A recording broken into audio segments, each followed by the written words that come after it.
अस्सलाम वालेकुम नाजरीन, उम्मीद है आपको हमारी वीडियोस पसंद आती होंगी। बर वक्त वीडियोस देखने के लिए सब्सक्रिप्शन के बटन को प्रेस करें और बेल आइकन को दबाना मत भूलें।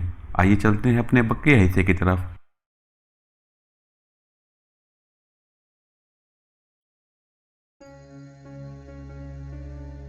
ये क्या है? जूलिया ने हैरत भरे लहजे में कहा। मैंने इस तरफ आने से पहले तुम सबको विंड बटन प्रेस करके सुइयां 12 के हिस्से पर रखने का कहा था। इस बात का मकसद ये था कि अगर रास्ते में हमें किसी सैटेलाइट या फिर किसी रेडर सिस्टम को चेक किया जाए तो इसके सिग्नल इन रेस्टवास से टकरा कर हमें कॉशन दे दे कि हमें चेक किया जा रहा है। रेड बल्ब स्पार्क करने का मतलब है कि हमें किसी मशीनी रेस सिस्टम से न सिर्फ चेक किया जा रहा है बल्कि हम पर मुसलसल नज़र रखी जा रही है। तुम्हें शायद याद हो कि एक्रीमिया आने से कबल मैंने तुम सबकी रेस्ट वॉच ली थी। रेस्ट वॉच लेने का मकसद इनमें नई और जदीद चिप लगाना था ताकि हम किसी भी सैटेलाइट या रेस सिस्टम को बर वक्त चेक कर सकें। मेरी रेस्ट वॉच में एक ऐसा सिस्टम भी मौजूद है जो इस बात का कॉशन देता है कि अगर कहीं फ़ोन या ट्रांसमीटर कॉल की जाए और कोई तीसरा इंटरप्ट करे या फ़ोन और ट्रांसमीटर पर कॉल सुनने की कोशिश करे तो इसका भी पता चल सके। और तुम्हारे इत्तला के लिए अर्ज़ है कि मेरी वॉच ट्रांसमीटर ने मुझे इस बात का भी कॉशन दे दिया है कि मैंने मेजर ओशान को जो कॉल की थी वो न सिर्फ कोई और सुन रहा था बल्कि इसे टैप भी कर रहा था। मैंने कहा तो वो सब चौंक गए। कौन कौन सुन रहा था तुम्हारी और मेजर ओशान की बात? जूलिया ने हैरत भरे लहजे में कहा। रेस्ट वॉच में लगी हुई डिवाइस के मुताबिक जंगल में ही नहीं बल्कि पूरे नौराक में ऐसी रेस फैली हुई हैं जो ट्रांसमीटर कॉल्स कैचर के लिए इस्तेमाल होती हैं। मुझे इस बात का अंदाज़ा था, इसके बावजूद मैंने रोनाल्ड से ट्रांसमीटर पर बातें की। इस वक्त मैंने ट्रांसमीटर की फ्रिक्वेंसी में थोड़ी सी तब्दीली कर दी थी। यही वजह थी कि मेरी पहली कॉल ट्रेस नहीं की जा सकी।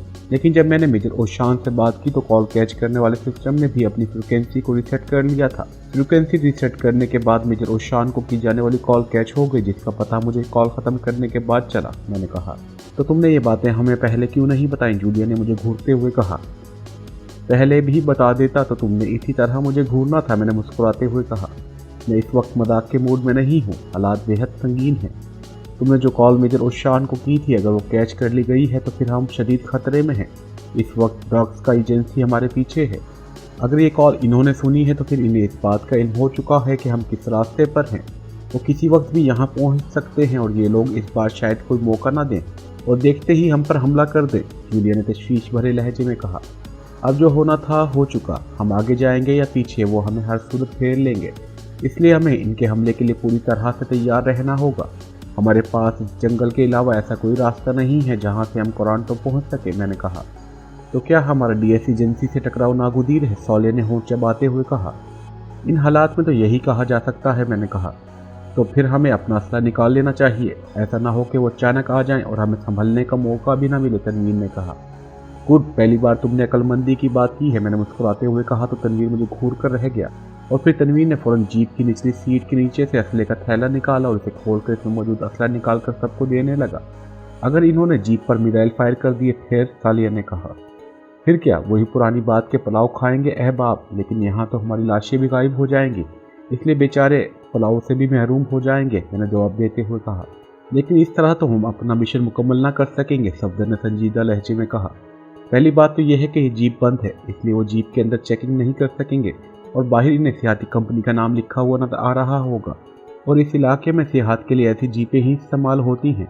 फिर हमने अब ना तो मेजर ओशान से मिलने जाना है और ना मेजर जेम्स से। हम बीच रास्ते से ही टियामर जाने वाले रास्ते की तरफ मुड़ जाएंगे। मेजर ओशान और मेरे दरमियान होने वाली ट्रांसमीटर कॉल सुनकर वो ज़्यादा से ज़्यादा मेजर ओशान तक पहुँचने की कोशिश करेंगे और इसकी मदद से हमें पकड़ने की कोशिश करेंगे। लेकिन जब हमने इस गांव में जाना ही नहीं तो फिर हमें इस बारे में सोचना क्या? मैंने जवाब देते हुए कहा। फिर वो मुसलसल चेकिंग क्यों कर रहे हैं? सफदर ने कहा। हाँ, ये बात सोचने की है। इन्हें यकीनन कोई ऐसी बात मालूम हो गई है जिसकी वजह से वो हम पर मुसलसल नजर रख रहे हैं। मैंने कहा, ऐसी क्या वजह हो सकती है? जूलिया ने कहा। ये तो सोचना पड़ेगा, मैंने मुस्कुराते हुए जवाब दिया। अगर आप इजाज़त दें तो मैं बताऊं, कैप्टन शकील ने कहा तो मुझ समेत बेख्तियार सब चौंक पड़े। तुम्हें मालूम है तो बता दो, जूलिया ने कहा। जीप में मौजूद असला तो इसकी वजह नहीं बन सकता है। आपके कहने के मुताबिक अगर ट्रांसमीटर कॉल कैच की गई है तो फिर इसकी वजह यह भी है हो सकती है। जिस ट्रांसमीटर की कॉल कैच हो जाए इसकी लोकेशन ट्रेस करना मुश्किल नहीं होता। फिर ट्रांसमीटर ऑफ हो या ऑन, इसकी ट्रैकिंग की जा सकती है और मेरे ख्याल में हमें इसी ट्रांसमीटर से ही चेक किया जा रहा है। कैप्टन शकील ने बड़े संजीदा लहजे में कहा।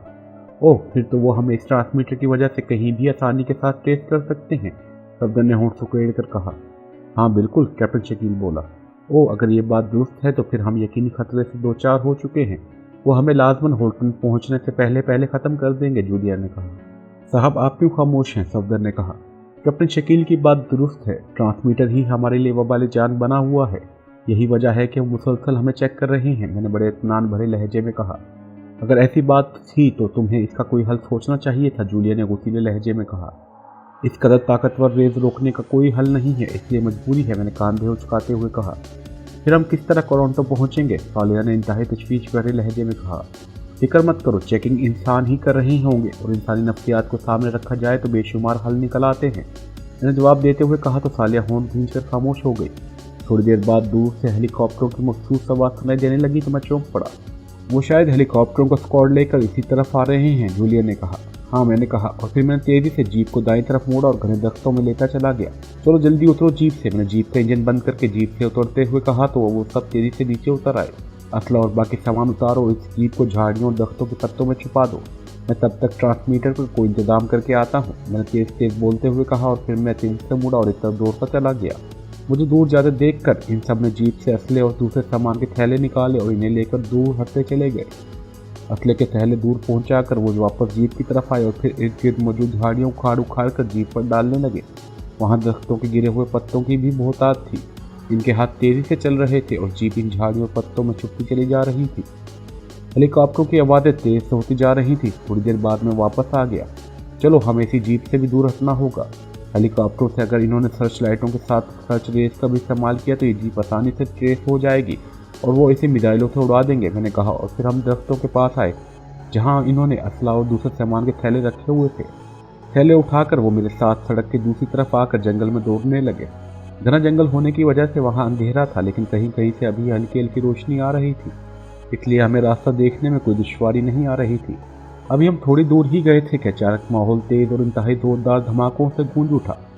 इन्होंने इस एरिया में मिसाइल फायर किए हैं जहां मैंने ट्रांसमीटर फेंका था और ट्रांसमीटर मैंने एक गहरी खाई में फेंका था, मैंने बताया। मिसाइलों के धमाकों के साथ साथ मुसलसल फायरिंग की आवाज़ सुनाई दे रही थी। वो शायद अपने साथ गनशिप हेलीकॉप्टर लाए थे और इन्होंने खाई में फायरिंग करने के साथ साथ मिसाइल फायर करना शुरू कर दिए थे। थोड़ी देर बाद धमाकों और फायरिंग का सिलसिला रुक गया। अब हमें हर तरफ से हेलीकॉप्टरों के इंजनों और पंखों की आवाज़ सुनाई दे रही थी। हेलीकॉप्टर शायद बिखर गए थे और वो जंगल के मुख्तलिफ हिस्सों पर परवाज कर रहे थे। मैं और मेरे साथी दरख्तों के झुंड में मौजूद झाड़ियों में दुबके हुए थे। थोड़ी देर बाद हमें वहां से कुछ फासले पर तेज रोशनी होती दिखाई दी। रोशनी एक बड़े हौले की शक्ल में थी जो दरख्तों से छनती हुई आ रही थी। हेलीकॉप्टर इसी तरफ आ रहा है, कैप्टन शकील ने कहा। आने दो, हम दरख्तों के झुंड में और घनी झाड़ियों में हैं। वो टेलीनाइट स्कोप भी इस्तेमाल करें तो हमें नहीं देख सकते, मैंने इत्मीनान भरे लहजे में कहा। हेलीकॉप्टर की सर्च लाइट की रोशनी बढ़ती जा रही थी और फिर वो रोशनी हमारे इर्द गिर्द घूमना शुरू हो गई। हेलीकॉप्टर ठीक इस झुंड के ऊपर आ गया था जहां हम छुपे हुए थे। मैं और मेरे साथियों ने खुद को झाड़ियों के अंदर मजीद छुपा लिया था। कुछ देर तक हेलीकॉप्टर दरख्तों पर मौलिक रहकर इर्द गिर्द का इलाका चेक करता रहा, फिर आहिस्ता आहिस्ता आगे बढ़ना शुरू हो गया। जब हेलीकॉप्टर दरख्तों के झुंड से कदर दूर चला गया तो हमारी जान में जैसे जान आ गई। शायद ये लोग सिर्फ सर्च लाइट इस्तेमाल कर रहे हैं, सर्चिंग रेज नहीं, वरना अब तक ये हमारी जीप की भी परखिच्चे उड़ा चुके होते, सॉली ने सुकून का सांस लेते हुए कहा। साहब आपने क्या सोचा है, इन हेलीकॉप्टरों के जाने के बाद क्या इसी जीप पर आप टोरंटो पहुंच सकेंगे, चल रहूं बात सफदर ने पूछा। अगर इस जीप को होल्टन तक पहुंचने दिया गया तो, मैंने जवाब देते हुए कहा। तुम कौम का पुरस्कारियत फैला रहे हो, खुलकर बताओ कि क्या प्लानिंग है तुम्हारी, वरना, जूलिया ने इस बार गुर्राते हुए लहजे में कहा। आगे भी तो बोलो कि वरना तुम पैदल टोरंटो पहुंच जाओगी, क्यों मैंने ठीक कहा ना, मैंने मुस्कुराते हुए कहा। साहब सूरत हाल इंतहाई खतरनाक हो चुकी है, हमें ना सिर्फ मिशन मुकम्मल करना है बल्कि अपना तहफ़्फ़ुज़ भी करना है, इसलिए प्लीज़ आप संजीदगी इख्तियार करें, सालिया ने कहा। तुम लोग आखिर इस कदर परेशान क्यों हो रहे हो, क्या हम पहली बार किसी मिशन पर जा रहे हैं, मैंने मुंह बनाते हुए कहा। मामलात लम्हा ब लम्हा दिगरगूं होते जा रहे हैं, मुझे तो यूं लग रहा है जैसे हम खुदकुशी करने जा रहे हैं, सालिया ने जवाब देते हुए कहा। खामोश रहो सालिया, ऐसे वक्त अच्छी बात मुंह से निकालनी चाहिए, जूलिया ने कहा। अरे अरे लड़ो नहीं, चलो मैं बता देता हूँ कि परेशान होने की ज़रूरत नहीं है। मैंने मेजर उशान को इसलिए होल्टन का वक्त दिया था कि वो इत्मीनान से वहीं पर हमारा इंतज़ार करे, लेकिन मुसलसल चेकिंग से मामलात में तवक्को के खिलाफ जा रहे हैं, इसलिए हमें बहरहाल अपना तहफ़्फ़ुज़ करना होगा। मेरा इसी जीप से आगे जाने का प्रोग्राम था, लेकिन अब क्योंकि जीप आगे ले जाना ख़तरनाक हो सकता है, इसलिए अब हम पैदल ही आगे बढ़ेंगे। वहाँ सरहद पर एक छोटा सा जंगल है जिसे नक्शे में भी जाहिर किया गया है। वो लोग अगर वहाँ मौजूद होंगे तो वो भी लाजमन इस जंगल में ही होंगे। हम चक्कर काट कर जंगल की असली तरफ वहाँ पहुँचेंगे और फिर वही होगा जो मंजूर खुदा होगा। लेकिन इसके बावजूद भी वो हमें चेक तो कर सकते हैं, सफदर ने कहा। अरे ये बात तो मैंने भी सोची ही नहीं थी, मैंने कदर तंज़िया अंदाज में मुस्कुराते हुए कहा। साहब प्लीज़, ये इंतहाई संजीदा मामला है, सफदर ने मिन्नत भरे लहजे में कहा। अच्छा, बहुत संजीदा है। चलो संजीदा है तो फिर संजीदा ही सही, लेकिन ये क्या ये ज़रूरी है कि हम सारा प्लान ओपन करें? हो सकता है कि हमारी आवाज़ें भी इन तक पहुंच रही हों। मैंने कहा तो वो सब चौंक पड़े। आवाज़ें कैसे पहुंच सकती है? सफदर ने हैरान होकर कहा। डीएस एजेंसी जदीद तरीन इजाज़त इस्तेमाल करती है, इसलिए कुछ भी हो सकता है। बहरहाल बेफिक्र रहो, हम जिंदा सलामत पहुंच जाएंगे। वहां जाकर क्या होता है ये बाद में देखा जाएगा। मैंने कहा तो सबने इस बात में सर हिला दिए, जैसे वो मेरी बात से मुत्तफिक हो गए हों। फिर कुछ देर बाद हेलीकॉप्टर वहां से दूर होते चले गए। हमारी जीप बच गई थी, अब हम इस पर सफ़र कर सकते थे। फिर हम दोबारा इस झुंड में आए जहाँ हमने जीप छुपाई हुई थी। झाड़ियों और पत्ते हटाकर हमने जीप साफ की और फिर मैंने जीप स्टार्ट की और उसे झुंड से निकाल कर बाहर ले आया। मेरे साथी एक बार फिर जीप में सवार हो गए और फिर मैंने जीप मोड़ी और इस बार हम इसी सड़क पर जाने के बजाय जंगल के अंदर ले जाने लगे। क्या मतलब? क्या इस रास्ते से हम टोरंटो पहुंच जाएंगे? जूलिया ने हैरत भरे लहजे में कहा। मैंने जानबूझकर रास्ता तब्दील किया है ताकि हम इनकी नज़रों में आए बगैर इस जीप पर सफ़र करते रहे, मैंने कहा। अब हम जा किस तरफ रहे हैं? जूलिया ने पूछा। होल्टन में मौजूद बेस कैंप की तरफ, मैंने कहा तो वो सब देख के आज चौंक पड़े। हेलीकॉप्टर इसी बेस कैंप की तरफ गए हैं। वो लोग शायद अब भी हमारे बेस कैंप में इंतज़ार कर रहे हों। ऐसी सूरत में क्या हमारे इस तरफ जाना मुनासिब होगा? कैप्टन शकील ने कहा। क्या मुनासिब है और क्या नहीं ये मैं नहीं जानता। मुझे जो सूझ रहा है मैं वही कर रहा हूँ, मैंने कहा। और तुम्हें क्या सूझ रहा है? जूलिया ने मुंह बनाकर कहा। यही कि हम शायद किसी और रास्ते पर सेफ ना हो, लेकिन बेस कैंप की तरफ जाने वाले रास्ते से हम आगे बढ़ सकते हैं, मैंने इत्मीनान भरे लहजे में कहा।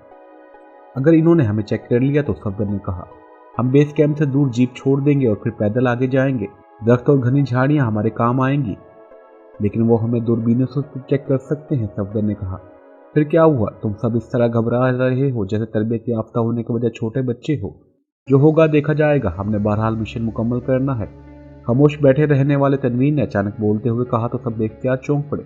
गुड तनवीर, पहली बार मेरे दिल की बात की है, मैंने मुसर्रत भरे लहजे में कहा। मैं जंगल के मुख्तलिफ हिस्सों में जीप उड़ाता ले जा रहा था। मैं कोशिश कर रहा था कि सड़क से ज़्यादा दूर ना जाऊं, वरना घने जंगल में मैं रास्ता भटक भी सकता था। इन दरख्तों के दरमियान इतनी गुंजाइश थी कि मैं आसानी से वहां से जीप दौड़ा सकता था। मैंने जीप की हेडलाइट्स ऑन नहीं की थी। जब तक मुझे अंधेरे में रास्ता दिखाई देता रहा मैं जीप दौड़ाता रहा, और जब तारीकी बढ़नी शुरू हुई तो मैंने आंखों पर नाइट टेलीस्कोप गॉगल्स लगा ली। इस गॉगल्स की वजह से मुझे रास्ता साफ दिखाई देने लगा। यह हमारी खुशकिस्मती थी कि अब तक हमारे रास्ते में कोई जानवर नहीं आया था और ना ही किसी दुश्मन से वास्ता पड़ा था। 4 घंटों की मुसाफत के बाद मैंने जीप दरख्तों के घने झुंड में रोक ली। नीचे उतरो, मैंने कहा, और मेरे सब साथी खुद ही जीप से नीचे उतर आए। जीप यहीं छोड़नी है तो बैग तो उठा लें, सफदर ने कहा। तुम सब यहीं रुको, सिर्फ तनवीर मेरे साथ जाएगा। हमने वहाँ पहले बेहोश कर देने वाली गैस फायर करनी है, फिर मैं तुम्हें कॉल करूंगा, तुम जीप लेकर आ जाना, मैंने कहा। तनवीर के बजाय मैं साथ जाऊंगी, जूलिया ने कहा। नहीं, तुम यहीं रहोगी। तनवीर ऐसे मामलात में बेहद महारत रखता है। आओ तनवीर, मैंने सर्द लहजे में पहले जूलिया से और फिर तनवीर से मुखातिब होकर कहा। असला तो ले लें, तनवीर ने कहा। हाँ, एक मशीन गन ले लो, मेरे पास लॉन्ग रेंज पिस्टल मौजूद है, मैंने कहा। तनवीर दोबारा जीप की तरफ बढ़ गया। क्या आप वॉइस ट्रांसमीटर पर कॉल करके हमें इतला देंगे? सफदर ने कहा। हाँ, लेकिन तुमने रेड कॉशन को ऑन रखना है। खतरे की सूरत में तुम्हें कॉशन मिल जाएगा। इसका मतलब होगा कि अब तुमने जूलिया की क़यादत में आगे बढ़ना है और फिर जो मुनासिब समझो कर गुजरना, मैंने कहा। इसका मतलब है कि तुम किसी सरहद खतरे की तरफ जा रहे हो, वरना तुम इस अंदाज में बात ना करते। ऐसी बात हो तो हमें 2 ग्रुप बनाकर अलग-अलग लेकिन इकट्ठे आगे बढ़ना चाहिए। खतरनाक हालात में हम यहाँ जंगल में बेयारो मददगार खड़े हैं, जबकि हमें ये भी मालूम नहीं है कि होल्टन यहाँ से किस सिमत में और कितने फासले पर है, जूलिया ने तेज और कदरे गुस्सीले लहजे में कहा। मिस जूलिया ठीक कह रही हैं साहब, कैप्टन शकील ने जूलिया की बात की तारीफ करते हुए कहा।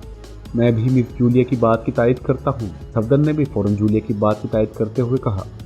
मिस जूलिया दुरुस्त कह रही हैं, सालिहा भी बोल पड़ी। न जाने तनवीर क्यों खामोश रहा है अब तक, मैंने मुस्कुराते हुए कहा। मैं इसलिए खामोश रहा हूँ कि मेरे कहने से तुम पर कोई असर नहीं होगा, वरना जूलिया की बात दुरुस्त है, तनवीर ने कहा तो सब बेख्तियार हंस पड़े। मैं तो सिर्फ एहतियातन तुम्हें ये हिदायत दी थी, वरना मेरे ख्याल में सूरत-ए-हाल हमारे हक में ही रहेगी। लेकिन अब अगर तुम सब बाधित हो तो फिर ठीक है, जीप से सारा सामान निकाल लो, अब हम इकट्ठे ही आगे बढ़ेंगे, मैंने कहा। जीप को और करीब क्यों ना ले जाएं, जूलिया ने कहा। नहीं, बेस कैंप में वॉच टावर है और वहाँ ट्रेसर रेस भी मौजूद हो सकती हैं। करीब जाने की सूरत में इन रेस से जीप चेक की जा सकती है। इस तरह हम आसानी से टारगेट बन जाएंगे। मैंने कहा तो इस बात ने सब में सर हिला दिया। वो सब मेरी क़यादत में तेज़ी से आगे बढ़ना शुरू हो गए, लेकिन अभी हम थोड़ा ही दूर गए थे कि अचानक हमारे इर्द गिर्द जगह बाद दिखरे कई धमाके हुए। धमाकों की शिद्दत से हम उछल उछल कर दूर जा गिरे। मैं भी उछल कर एक साइड पर गिर पड़ा था। मैंने तेज़ी से उठने की कोशिश की, लेकिन दूसरे लम्हे मुझे ऐसा महसूस हुआ जैसे अचानक मेरा दिमाग किसी तेज़ रफ्तार लट्टू की तरह घूमने लग गया हो। इसके साथ ही मुझे अपने दिमाग में यकलख अंधेरा सा भरता हुआ महसूस हुआ। मैंने सर झटक कर अपने दिमाग पर छाने वाला अंधेरा दूर करने की कोशिश की, लेकिन ला हासिल। और फिर चंद लम्हों बाद मेरा दिमाग तारीकी की अथाह गहराइयों में डूबता चला गया। होल्टन के बेस कैंप की छोटी सी इमारत के एक कमरे में एक लंबा तड़ंगा नौजवान मेज के पीछे मौजूद कुर्सी पर बैठा हुआ था। मेज पर एक मुस्तकिल शक्ल की मशीन मौजूद थी, जिस पर एक छोटी सी स्क्रीन भी थी। मशीन पर मौजूद कई छोटे छोटे मुख्तलिफ रंगों के बल्ब जल रहे थे। स्क्रीन ऑफ थी। मशीन के साथ एक जदीद साख्त का ट्रांसमीटर भी मौजूद था। ये नौजवान फ्रेडरिक था, जो टेरेसा और एंटोनियो के ग्रुप 4 के इंचार्ज जैक का नंबर 2 था। जैक ने इसे बेस कैंप में भेजा था। इससे पहले टेरेसा और एंटोनियो ने मेजर ओशान के पास पहुंचकर इसकी खूब सरजनिश की थी।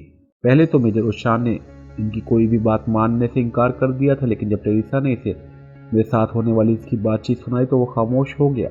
उसने इनकी मिन्नत समाजत शुरू कर दी तो इस मामले को यहीं दबा दें, तो वो हमेशा इनका एहसानमंद रहेगा।